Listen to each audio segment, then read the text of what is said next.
Welcome to Capturing Light, a director of photographer's podcast, spotlighting cinematography tips, tools, and techniques, inspiring and educating filmmakers like you so you can illuminate your vision. And now, your host, Les Gaddis.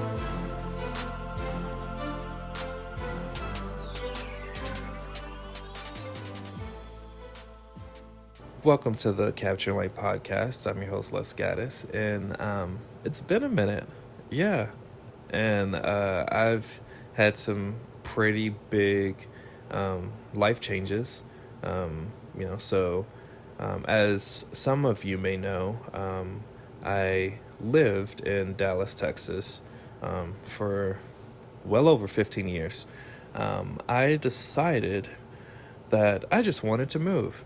I'm going to move my family and we're going to go cross country. So we landed in sunny California. We're in LA and I'm excited. You know, it's been one of those things that I didn't think I was going to make happen, and some opportunities came up and I was like, you know what? Let's just shoot for it. So if you've been wondering what I've been doing with my life and where I've been, then that's what's been up. But enough about me. Let's talk about the amazing cinematographer that we're having an interview with today. His name is Jammario Washington.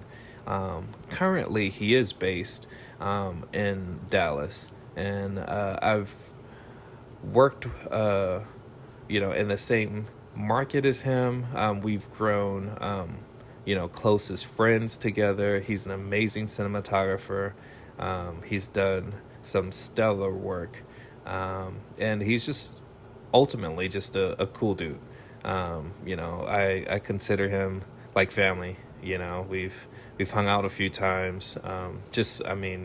Super smart, super talented, super creative, and it was a really cool conversation. So I wanted to bring you into that conversation. Here is that with Jammario Washington.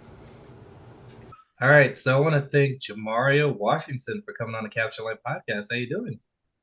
I'm doing well. I appreciate you bringing me on, sir. Oh man, I had to, because we've known each other for a minute, and I can't remember if I initially reached out to you or you reached out to me, but there was some reaching out via Instagram because we're in the same market. We're both in Yeah.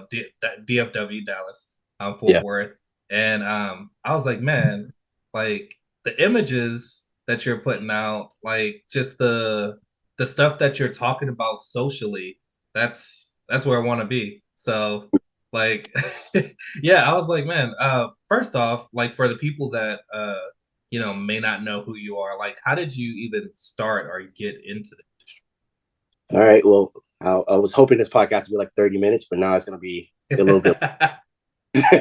But I'll give you the short version. So I grew up in South Georgia. My dad was military, so we ended up in a southern town called Valdosta. My biological mom and the rest of my family lived in Atlanta. So growing up, I spent time in Valdosta and a smaller time in Fort Gaines, Georgia, but also Atlanta. So my introduction into the industry, I guess the thing that sparked me was originally animation. So we're 90 kids. So I mean, we had a lot of great cartoons coming out, but I ran across this anime called Ghost in the Shell, and then Akira, and then another one, Ninja Scroll, and I was blown away by the animation on it and just how they captured. At that time, I didn't know the difference, but the composition, the lighting effects, everything like that, it really spoke to me. So with that kind of introduction to that, my love grew in animation. So my first goal and dream in life was become like the first like Black anime kind of manga artist slash animator and stuff like that. So I grew up all my life drawing. Had a school newspaper. I used to draw little cartoons and stuff like that for the panels and stuff for a local newspaper in town. And so I got to college, and at that time I had kind of was trying to figure out my way to pay for college. So I played basketball from the age of 8 and I guess to now I still play, but like it was a time I was decent enough where certain schools were looking at me or were going to give me opportunities to kind of go play for them. Mm-hmm. Not big opportunities like partial, whatever, scholarships, whatever they had. And I went to a training camp in my senior year to go play basketball for a college in Florida, and got hurt. And I was like, okay, well, I already knew that wasn't going to be it. And honestly, I was trying to figure out how I could go to Sky.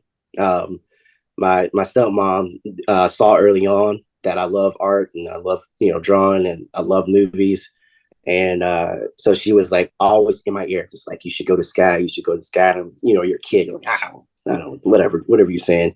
And eventually, when I turned 18, 17, 18, I was like, oh, it's sticking. So I'm like, let me try to see if I can get the Sky. And like the only way I knew was try to get some kind of scholarship. And basically, they end up having my parents, my stepmom ended up getting pregnant with my younger brother.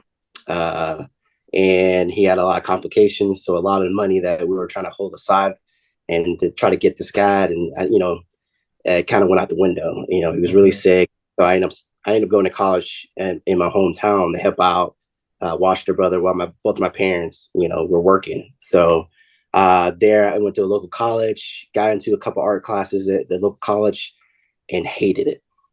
Uh, One, because you're going over there certain principles and stuff and learning about art Mm-hmm. history and all that other stuff. And, I did all that. And, I mean, you're just a knucklehead, right? When you're that young, you're just a knucklehead. So you're like, oh, I got plenty of time, whatever.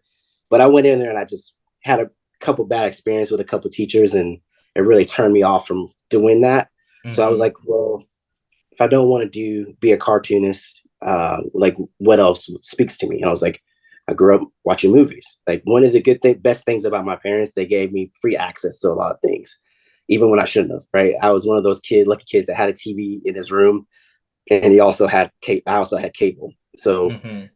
oddly enough, I will during the week it's sports, and I was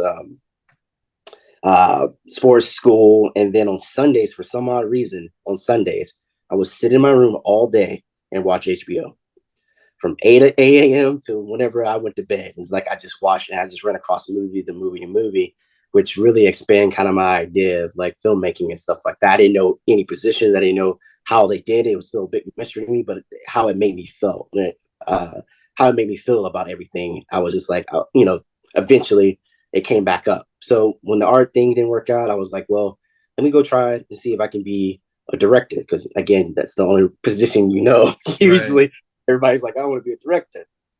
So I started the media program there at Valdosta State University in South Georgia, and got involved. It was mass media, but my emphasis was in film, and that's where it started. And then after I graduated, I was very active as a kid, and one of the things I used to do outside of sports too was skateboard. So I was one of those skater guys. Mm-hmm. So I bought a camera. I think it was like a T2i or something. Mm-hmm. Got a fisheye lens and would film the homies, and that sparked a lot of interest in that. And at a time, I thought like, oh yeah, I'm going to be shooting for Trans World skateboards and Element Mm-hmm. skateboards, and like I thought that was good. I thought that was a thing. And then a teacher, I had shot a short film, and he was like, I like what you did there, blah blah blah. He was like, have you ever seen um, the Arab there for some odd reason? George Clooney and I can't remember her name. And I was like, yeah, I don't know, I haven't seen it. So I watched that. And he was like, what did you think? And I was like, oh, blah blah blah. And he was like, okay. Um, he knew that I went to art school, and he knew like how Asian cinema and stuff like that had a bit influence in my life. So he was like, have you seen this movie called Old Boy? And I was like, no. And I watched Old Boy, and that just changed everything. Mm-hmm. I was like, I don't know what this is, and like how it made me felt, how it was captured. I was like, I want to do that. And from there, man, I just try from there to now, I've been trying to figure out how to recreate all of that. So that's where it started. Wow. So, Yeah. like, I mean, where did you, I mean, because there's, from watching Old Boy Mm-hmm. to like being able to get great images now, like, Mm-hmm. where did that learning happen? Was it via mentorship? Was it YouTube? Like, was it testing? Like, how did you learn? Well, well, I was explaining, I guess, to everybody else who doesn't know me, but you know me, like how I take stills and how I break down images, uh, Mm-hmm. and stuff I just post on Instagram and stuff like that. But I would say early on in my career, um, I met my wife at Valdosta State University, and when I graduated from Valdosta, I ended up working at a small station in town. It was a sports station. It had like a Fox or NBC affiliation kind of thing. So I basically shot, edited, and produced a bi-weekly show called In the Game. And I did that for 2 years until they let me go because of funding, which I was kind of happy because the guy, the boss there, was a complete asshole to me. And I should, I mean, the writing on the wall, bro. So like Uh-huh. when I graduated, there was 15 interns and only one of us survived, and it was me. And it was Right. because everybody, I was like, yeah, the guy's an asshole. This is opportunity for me to learn and get kind of work on my craft.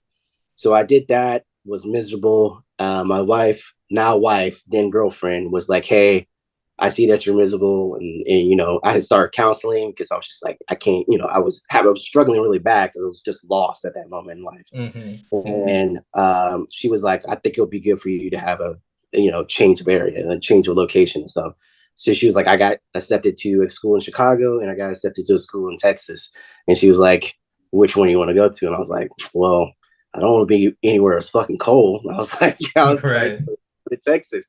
So I got here, worked at Best Buy for 2 years to help support her while she was going to school. And then I was meeting people in Best Buy. And I was like, you know, I was in the camera department. So at that time, I studied everything there was about cinematography, right? Once I figured out what it was, I was like, okay, how can I do this? And, you know, I started with just learning the tech, right? So it Mm-hmm. was just like, at this time, we were making that big transition from DSLR, from, you know, 35 to DSLRs, right? There was Right. no way I can afford 35, 16, or even 8 at that time in my life. And I was like, I can't do any of that. But digitally, I was like, if I buy this camera and then I get an SD card with this amount of space, I can do this. So during that whole 60 or the mark, what The is it? 5D. The Mm-hmm. 5D 5D, Mark II, yeah. everybody was buying T2Is and T3Is, and I was just one of those bandwagoners. I was like, yeah, I got to get that same thing. And you know, you did the whole SLR anamorphic, all that weird shit, right? Mm-hmm. All that, Right. make that stuff. So I was at Best Buy explaining cameras to people who were buying, and I ran across a Sony rep. So I was here gassing him up about this Sony. I didn't know he was a rep, so I'm telling him everything, and he goes, "You just explained to me half the stuff I don't know that I should know, and you're working at Best Buy." He was like, "Do you want a job at Sony?" And I was like, I don't know. I was like, whatever. And he was like, okay, well, if you don't want that, let me introduce you to a couple people. So he introduced me to a couple people that worked in the industry here. I ended up working with this guy named Dan Milliken, and then I met this guy named Ron Gonzalez. Now, Ron Gonzalez, I still work with him today. He's my first and pretty much my most solid mentor. Mm-hmm. He gave me all the opportunities. I ended up firsting from him for years. But he gave me my first chance, and Ron's a very quiet guy, and he won't tell you anything. But like once you learn, like you watch what he does. And, you know, we're at that time too. I was mad quiet too, so it was just like it wasn't like, Mm-hmm. a, excuse me, sir, can you explain this kind of thing? I would just sit there and observe, and then while he would be doing things, I would have like an iPad or something, and I would like draw out his lighting diagrams, and then I would write like, why is he doing this? Why I'm still like first thing or seconding and all that other stuff. But Right. I was at like a photographic memory. So he would do these things and I'll go back to the room or go back home and I would draw those things out and I'll try to see how he applies certain things to it.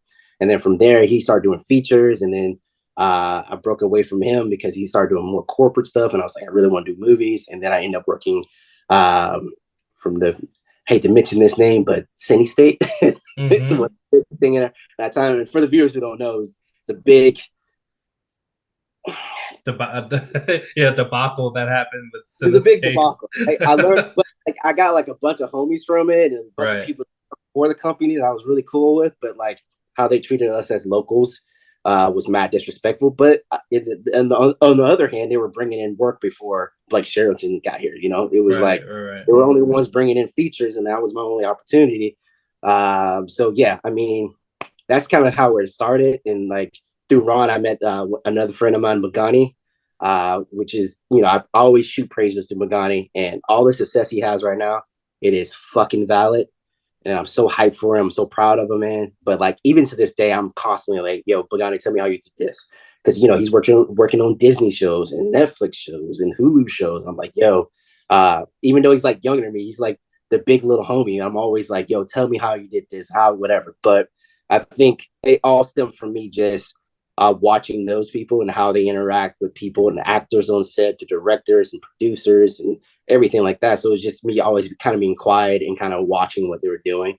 And then from there, I mean, the movies I were watching at that time, right? And the people that inspired me, the big thing for me a lot of early on too was Christopher Nolan and Wally Pfister's relationship and what they did with, I mean, when I saw The Dark Knight, Dark Knight, I was like, yo, what is, just like chills. I saw that movie like at least 6 times in the film, and then Inception, I was just like blown away. So I was like, whatever Wally's doing, I want to learn what he's doing. And then of course you always run to Roger Deakins, and then it was just like damn, Dinks, everything he puts up, it just seems like it's just effortless. And then I was like, well, I'm tired of like looking at them. I'm like, I want to see where are my people? What are we doing?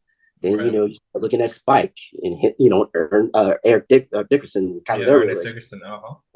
And then like you started looking, Saeed and all of them, and then I ran across Bradford Young, and I was like, that's it. I saw Bradford's work, and I was like, that's it. When I saw Mother of George, I was like, that's what I want to do.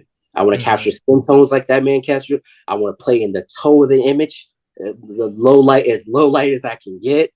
I want to be like concise, smooth, methodical camera movements. I was like, I want what he's doing. I want that. So I just went to a deep dive with Bradford, and whatever inspired Bradford, I look it up.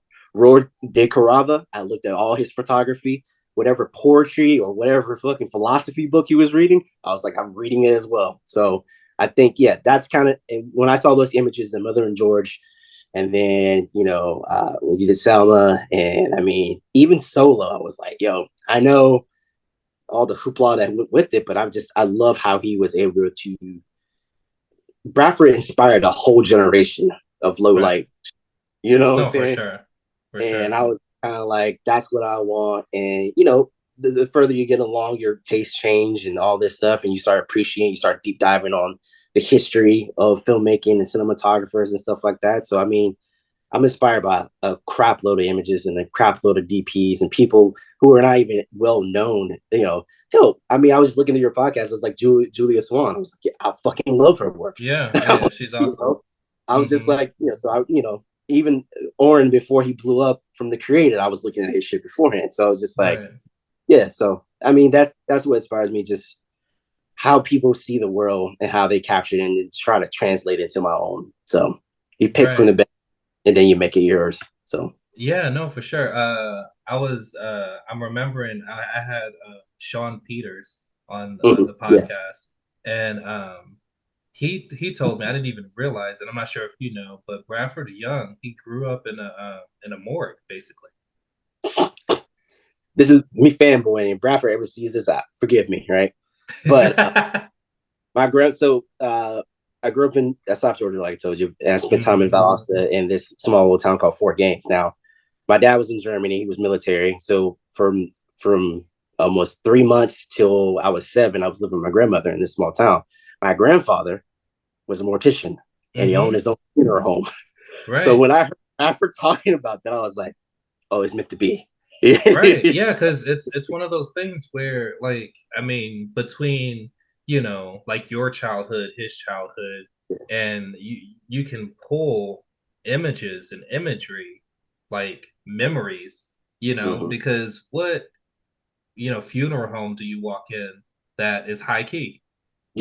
So like obviously he's gonna be a wizard in low light, Absolutely. like, and you having that photographic memory, like being able to just pull up images and be like, okay, a little bit of light there, just a little kiss there. Yeah. And that's the crazy awesome. thing is like, growing up, I didn't know that like my grandparents didn't really have money, but the lights will always be off. So you'll be walking through the house with these shaft of lights, and then like your older house and there's dust, and you can see that like the natural atmosphere and haze in the rooms and how it smelled and the texture of things on the walls and the carpets and on the chairs, the plastic on the chairs, and how it would be during the summer, getting stuck to it, and the smells, and like the old school big tube TVs, and like Mm-hmm. how grandmother decorated, how she cooked in the morning, and like sunlight, morning light would be coming in, and there's haze from all the food she's been cooking, and those things like innately stick within you, and you don't think about it. Then you start doing what we're doing, and you see people doing it, and you go, "Oh, I grew up with this. Like I know that." Right. Like the wood floors and how light will reflect off wood floors, and just the all that stuff kind of plays within your memories. And like, yeah, I mean, and those were some of the best time of my lives living with my grandparents. So Mm-hmm. those things were very influential in kind of how I looked at things and how I eventually started looking at photography and art in general. So Right. So you dated yourself with saying, I had a T2I. So I yeah, mean, um, we're kind of, I mean, we're very similar age, very similar points in our career.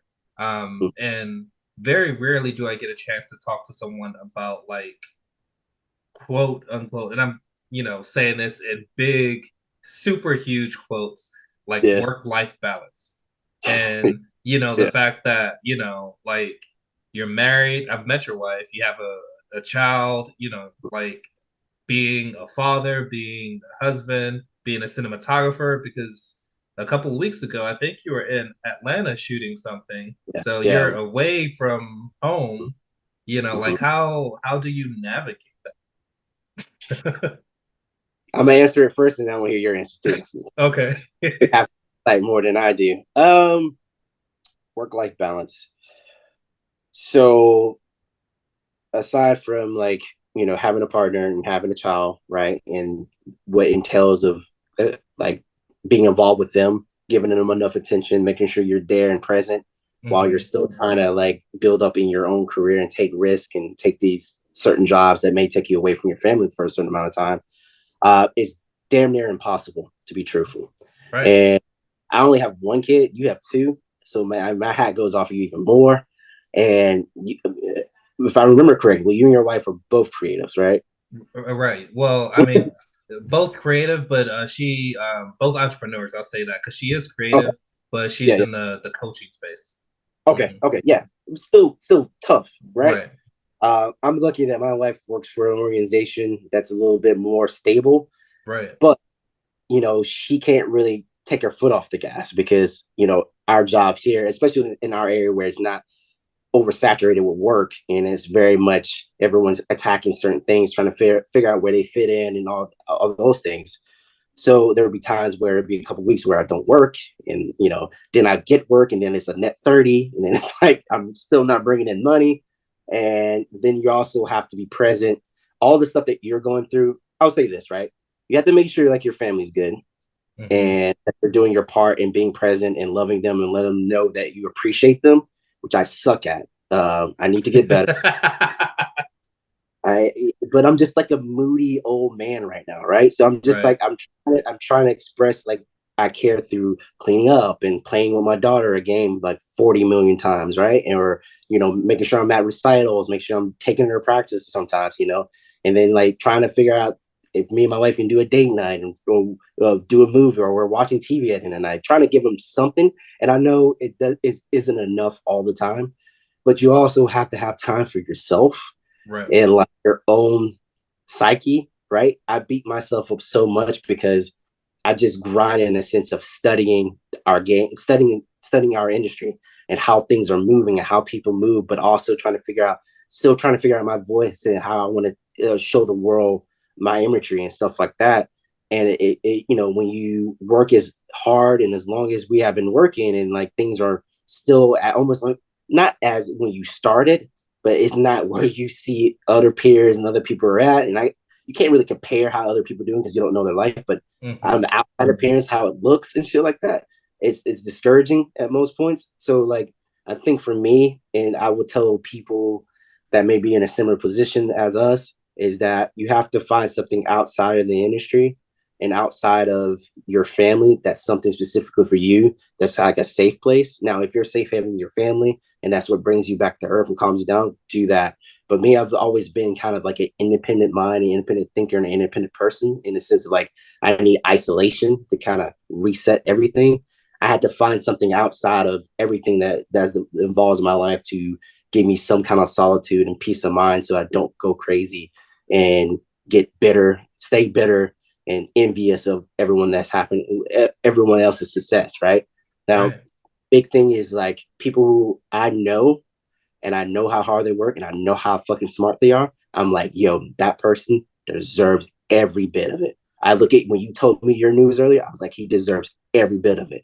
Uh, Mm-hmm. our prodigy, Carissa, she deserves every bit of it. You know what I'm saying? Like my Right. homeboy, Edmund Menzo, like all these people, they deserve every bit of it. And you know, I see those people and that encourage me to do it. But then, like, we have a lot of coasters that give opportunities here that may not be available to us, even though Right. we work twice as hard and do all these other things and like we do the whole minstrel show kind of everything with everybody, and then you're still suffering and people are still looking over you for jobs. It takes a hard hit to your mental. So Right. my thing is just finding a group, finding my tribe of people that we can have conversations and kind of reset ourselves, and also just like, you know, just tell each other it's okay. You know what I'm saying? That things are gonna, you're gonna be able to figure things out. So I just went on a tangent, but like that's kind Yeah, of how I yeah, no, that's awesome. felt. Yeah, and I mean, like my answer is very similar. So, like, as far as work-life balance, like, Yeah. what is that? Almost. It's like, I mean, there's been times, and I mean, if I were to give advice to anyone who's looking to somewhat have a successful relationship and Mhm, date a creative, I would mhm, say just make sure that that person understands, like, like the timing of, like what a project can do and the toll that it takes on you. mhm, Because if you're anyone that, can pull off like really, really great, like things for film wise, director, DP, like, mhm, I mean, I know you get consumed. Like mhm. if you're great at what you do on a film set and you're working on a project, then I mean, 5 or 6 hours could pass and I'd be like, oh wait, like what happened? But then, like it's funny because, and this is like um, probably 5 or 6 years ago. My wife was she showed up on set and it was a feature, and she just got to see me work and everything. And when I tell you like methodical as far as like timing and knowing where the key should be, and we only have 15 minutes to get this shot before we move here, and so she's looking in admiration, and then, I get home, and this is after, the project is done, after wrap, and it really convicted me. She was like, man, if you could plan our dates like you manage a set, then you would be a rock star. And I was like, Yeah, dang, like yeah, you right, because like when I tell you, I know like as far as location scouting, I know when the sun's gonna be, like just yeah, all the stuff that we do as cinematographers. for And sure. it's just Yeah. like, okay, just thinking about like, okay, how does that translate to my relationships? And Mm, then also too, like just as in the moment and like present as I am on set, where I don't hardly ever answer my phone, text, or mm, whatever. I just mm, kind of disappear. I need to do that when I'm with my kids and with my wife. So then that sure. way, like it's like, okay, when I'm on set, I'm on set. But when I'm at home and it's family time, then I mean you could call, I'll look and say, oh, okay, this person called, and I'll call you, during business hours or whatever, because it's, Yeah, yeah, just that balance if there is this, so I yeah. mean that's kind of the kind of what I tell people all the time. I'm just like, it's really hard, but when you find somebody that'll rock with you and you can kind of, tag team certain things where, like me and my wife, we did the same thing that, you said, your wife went to school and you were at Best Buy, holding it down, supporting, and then boom, she gets a job and then she can tag team. And, there's Mm, me and my wife for the most part, up until, recently, it's, mm, we've been off and on. One person has a job, Hmm. the other person supports, and then the next Hmm. person, so just having that support really kind of helps as well too. Yeah. See that? I mean, that's smart. Like, I think me and my wife need to actually have that date with y'all, and like you can like you do it because like we just like I haven't ever invited her on set. Now, there's been a few times we've had arguments. I'm like, I need to bring her on set, let her know what I'm. Um, but also just like to hear you say like she saw that, but then she was like, if you could plan that well with our dates, like we'll be like, I was like, oh, that's the other side of No, it too. yeah, it's like it'll hit you. And the thing is, so my wife's second date that Mm-hmm. we've been married for 12 years. Mm-hmm. So like literally the second or third date, I brought her to set like before we went out. So and it was like a music video, and I was just like, Yeah. I'm just gonna see how she handles this. And I mean, Mm-hmm. she jumped in and like started doing stuff and helping out, and I was like, yep, keep her. Yeah. Um, I met in so college. I met mine in college. So like if I had an extra project, like video projects, like I'll invite her on for like an extra. That's the only time she's actually seen me like work, right? And that was in right, college. And like she hasn't seen me as a professional do what I do. So yeah, that's cool that yeah. y'all do that. She saw that and she jumped in and stuff. I think my wife would be like lost. She'll be like, "What is going on? Why is it?" Then she'll be like, "Why is everybody sitting down? Why is like, you know?" What's going on? Yeah, That's funny. So as far as like I know you want to do narrative, and continue to do narrative film at like a high level. Is there a certain genre or like your, dream? Is it yeah, like, kind of DPing some type of, anime situation or like yeah. what do you want? Like I, put it see, out like, in the universe. yeah. Let me answer it without like pigeonholing myself, right? I think the things that speak to me the most, the genre that speaks to me the most, right, is the horror genre, right? Hmm. I think when I was early on growing up, I was so terrified of it that like I couldn't like when I was like I want to say like 8, 9, the Goosebumps show used to come on, and like the theme song scared me so bad as a kid, like I couldn't sleep at nights just from the theme song, right? And just Hmm. thinking again, I had that photographic memory, so I can tell you each clip. When I tell you, got to the dog with the yellow eye, the demon eyes, that Hmm. messed my fucking whole childhood up. Like I could not sleep for like weeks because of that. So I was like terrified of horror genre. And then when I was got older and started, really doing deep dives, once I started to film be a film student and stuff like that. I looked at, Rosemary's Baby, and, The Shining, and all these, The Exorcist, and like saw their artistry, but also the terror and how they presented horror.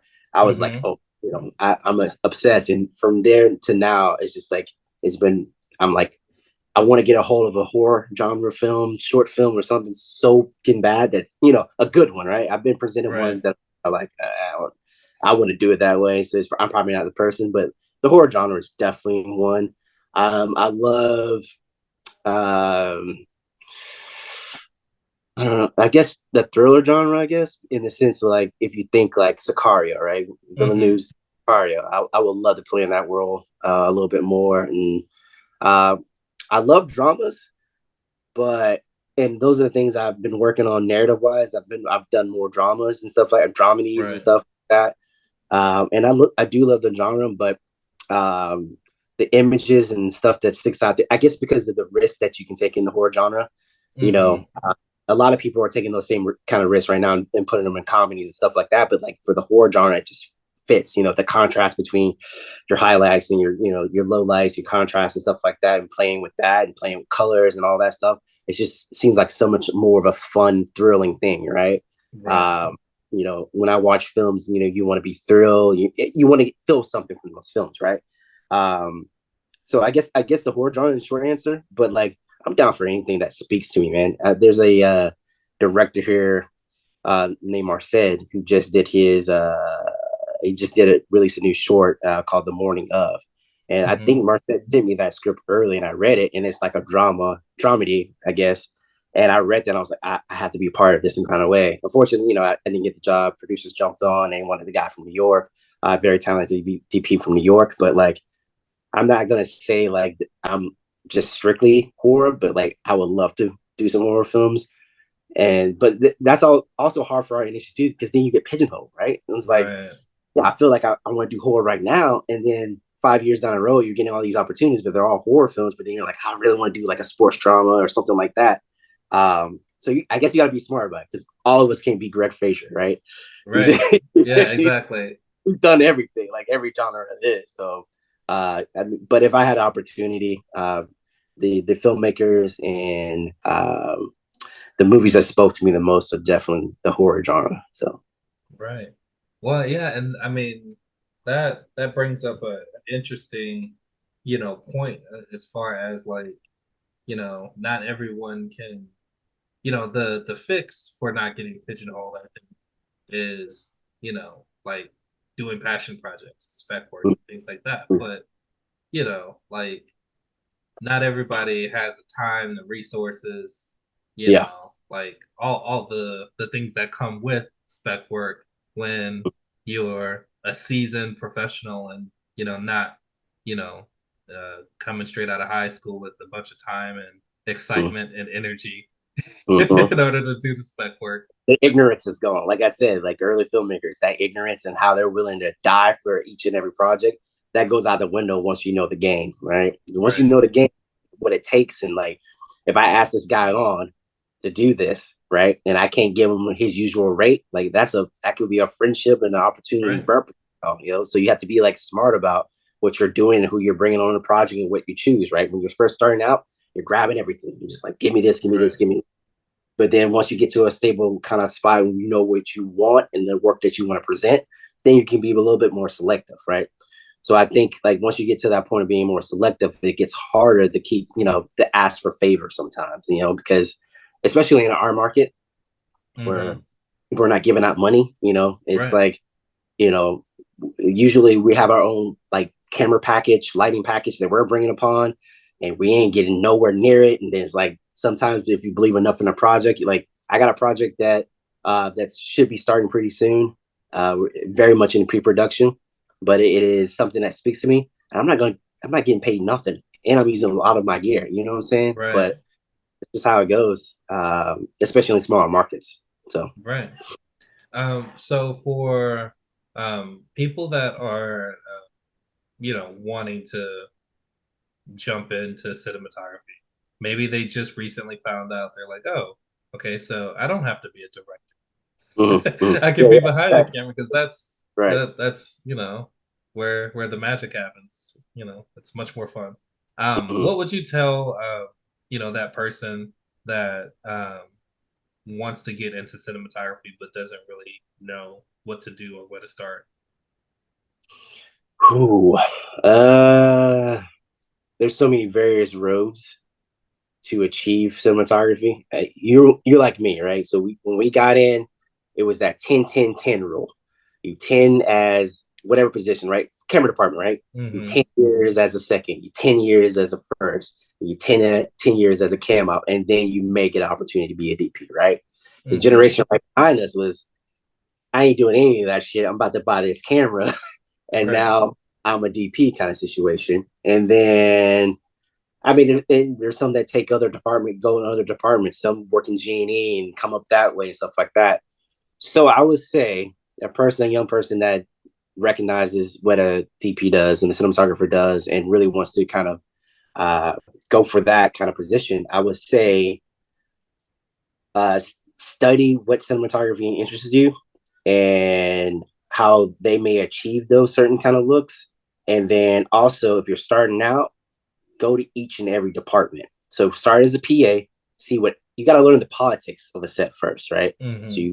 you go in as a PA, you see what everybody's doing, then you start asking each department if they have enough time what they do, and get an understanding of what they do and the importance of their job.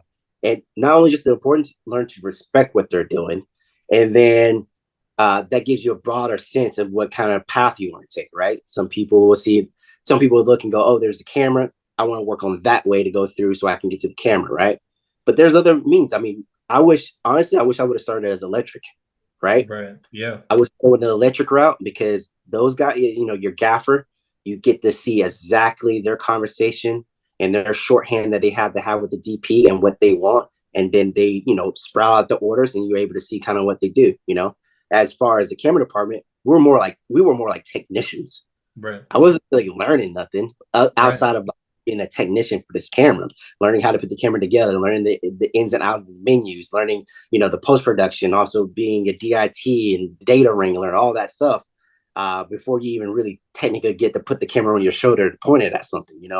Right. Uh, it's a service injury. It's almost it's a service thing in the camera department, and it's also mad competitive, right? Right. Where I can look at G&E, once you get in with the carnies, you're in with the carnies, right? Right. The gruffiest dudes out there. Now, the appearance of that is kind of changed, but like the old cast that we know, it was just like they're rough carnies. Like they're just like they give you hell. And I think a lot of my early experiences is that I did go to other departments. When I first started, I kind of jumped into everything, right? Mm-hmm. And I saw what Genie did, and I saw what the camera department, I saw what the production design, and I saw what hair and makeup and all these things. So I would say, like, when you're starting out, look into that and kind of choose the pathway. And I think there you kind of have to choose your own path of how to get to being a DP, right? You can Right. do the safe route of like doing your 10-10-10, or you can do the safe route of like, I'm only going to do this for a certain amount of time and then I'm going to be able to have enough money to buy my own thing. Or you can go the electric route and just get close enough and you're gaffing. And then, once you and the DP have a shorthand, the DP goes, well, this person knows how I like certain things or how I like things lit. Then like I can just move them up. I can bump them up to DP kind of situation. So I would Right. say just know the industry and know the politics, on set politics, and then just choose it in part of a department and then kind of just go with it. If you know what your end goal is, then like stay true to that and don't get distracted and too comfortable, right? I think a Right. lot of what hurt me was that I got distracted because, I was getting all these first AC jobs. The money was good.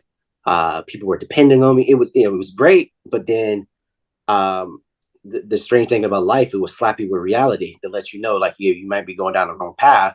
And, here I am firsting for so many years. And then, like, I get on this Coke commercial, killing focus all day. And then we get to one of the last couple shots, and DP wants to go handheld and he wants to do all these really creative moves, snaps, or whatever. And I'm pulling focus. And you got clients sitting back there expecting you being and focused the entire time when you're not getting marks. It was just like, and you know, and then the sense of betrayal that you feel from not only the clients, but then like the DP that's out of town is like, yo, can you hit these marks? Yo, Right. you only a couple more times to get this. If not, you're done, kind of situation. And I looked at that and I was like, yo, fuck this. I don't Right. want to do that. I was like, this is not why I'm doing this. Like, I got comfortable doing that. So one of the guys here, Jordan Boston Jones, me and him worked a job together. And he was first and I was second in the form. And it was a couple cats that came from LA. We were shooting something. I can't even remember what the commercial was. And the DP got like real rude with Jordan on stuff, right? And the gear that we were working with was their gear that was failing on us. And we were doing everything to patch it up, but he was treating both of us with so much disrespect. And I just remember Jordan just going, yo, fuck this. I'm done with this. I'm done doing blah, blah, blah. I'm like, Jordan, chill, please, bro. Don't like, come on, man. Like, Right. like, come on, we good. And you're like, even to this day, he's like, yo, Jammario, like, I'm glad you said something, whatever. But he was like, he literally asked me, like, yo, what do you want to do? And I was like, I want a DP. And he was like, then fucking do that. And I was like, oh. And when he told me that, I was like, oh. I was like, all right, cool. I think I'm done. So I went cold turkey. I didn't have fucking nothing. I just like, yo, I called production house and was like, yo, I'm not firsting anymore. I'm not doing this anymore. I'm strictly cam op and DPing. Now it's been a hard road Right. from there to where I am now. And all that to say is like, kids, see what you see the world, see the world, and choose whatever road you want to go down to achieve that goal. Essentially, it's kind of my answer. Right. Yeah, Yeah, no, for sure. And just that story, it reminds me too of like I mean we're like there's so many similarities in our journeys because yeah, like I mean, I came up the AC route as well. And I tell people all the time that ask me, I'm like, even if you're, AC or, you PA and AC and, like wherever you are, like I try to tell people, okay, introduce yourself as the like, hi, I'm Les Gaddis. I'm a cinematographer. On this job, I'm AC. You know, Mm-hmm. like something like that to where it kind of lets people know the expectation and where you are Yeah. without pigeonholing you into where they see you. Yeah. Because like, man, like I know, and I'm just speaking for myself. It Mm-hmm. was a hard road to get out of the first AC route, you know, until like you physically have to tell people, hey, I'm not Yeah. ACing. No, I'm Yep. not doing it. Like Yep. I am this Mm. because you know if they see you as a grip, you always be a grip. They see you as an Exactly. AC, yeah, yeah, Especially if you're in a small market like ours. When you're right, in a small market, you get, and then like you're one of the few people of color. I hate right, using that. When you're black and they know right. like you're one of the few people on set and you're black. Now I've seen sets now; it's like totally different than when we were doing it. I guess that makes it sound old. We're not that old, by the way. But Back like, in the when I, 1900s. yeah, like you see sets now, and I see so many kids like black, Latino, and all this other stuff that's on there, and I'm like, oh, that's great, because at the time I could only count on one hand of like how many black ACs there were in town and stuff like Right, that, and the opportunities that we were getting, it was just like, I think for me it was a big fear because my name's Jammario, I have a certain look. If I fuck up on the job, people are gonna go, that's Jammario. right. You feel? So Yeah, like and then don't blow up too, because now you're the angry black man that you is tearing up shit. like upset guy or whatever, right? And Right, for so long, and so many people stamped me with this was that I just looked mean on set, and it was like I'm not mean. I'm just like mad focused because I can't fuck up, right? right. And then like I'm still like cracking jokes with stuff, but people are just kind of. I guess too, my humor's a little bit. I wouldn't say it's dark, but it's more like cut the bullshit kind of talk Right. or whatever. When I'm talking to people, Mm-hmm. it's like, oh, that's bullshit kind of thing. But for so long, people thought that of me, right? I remember I went on set. I was cam mopping, day play cam mop on a feature here that came through town, and it's right after I had Zoe, after my wife had Zoe, and I go on set. And I'm like grinning, kind of whatever, and like people are like, "Oh my God, Jamar, you've changed." I was like, "What are you talking about?" They're like, you seem so much happier now. I was just like, "Well, I'm cam mopping." It was like, no, it's the kid. I was like, all right, whatever the case is. I was like, Right. y'all see me a certain way beforehand? Did I intimidate people and stuff like that? And you think about those things, right? But like there's been Mm-hmm. plenty. How many white cats that are in our industry that are mad serious assholes, and then like Right. they get these jobs and no one puts this that stamp of like angry whatever, right? Right. But for me, it was like people were just like they were like scared to talk to me, scared to approach me. But anybody that fucking knows me knows I'm just a fucking clown half of the time. I'm just like Right. find the humor in anything that we're doing on set because we're all tired, we're all miserable. And like the true ones know, like, Jamario's like chill, he's fun, he's cool, whatever, he does his job, or whatever. But like those are things like you have to think about when when you're black or Latino or minority, period, on set. Is just like how people are gonna perceive you. Even though Mm-hmm. you may be sitting there going, like, I'm thinking you're scared, you're sweating bullets, you're nervous. Like, and somehow you can't portray any of that to the people around you, making them feel uncomfortable because of you feeling uncomfortable, right?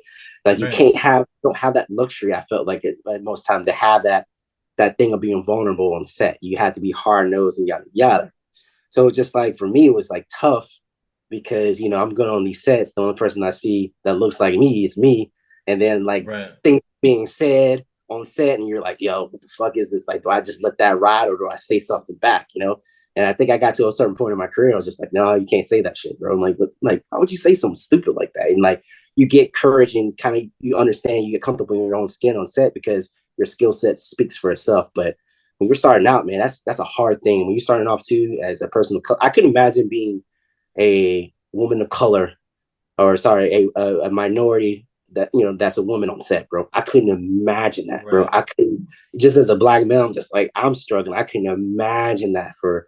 So I mean, anytime like someone asks me like, hey, can you give me some insight, I always try to find like women of color because and Mm-hmm. get them opportunities, because I'm just like, if I felt like that as a grown man, I can't imagine these women going on these sets, hearing some of this shit and being put in awkward situations, and then people are putting stamps on them as well. So Right. um so much of our industry is not built when it comes like the below the line. So much of our industry is not built for women. Like I feel like in a lot of cases, Right. that has been changing, and I love the change that's happening. It's happening pretty quick, but like, yeah, I mean, it's a terrifying space for anybody, right? We don't have that luxury of like la da da, like things are going to work out. We gotta make this work. Any person that's serious about this and has a love for this and don't want to lose it, they're trying to figure out what they can do to keep it. And I can't Right. imagine being, it was tough for me, and I had changed so much about my code switch so much coming up that like, but you get to a certain thing, you're like, this is fucking gross. Like I can't Mm-hmm. do this no more. And I think once you start revealing who you are and people have to adjust to who you are, then like that's a good space. But sometimes when you do that too, you lose a lot of opportunities. So Right. Right.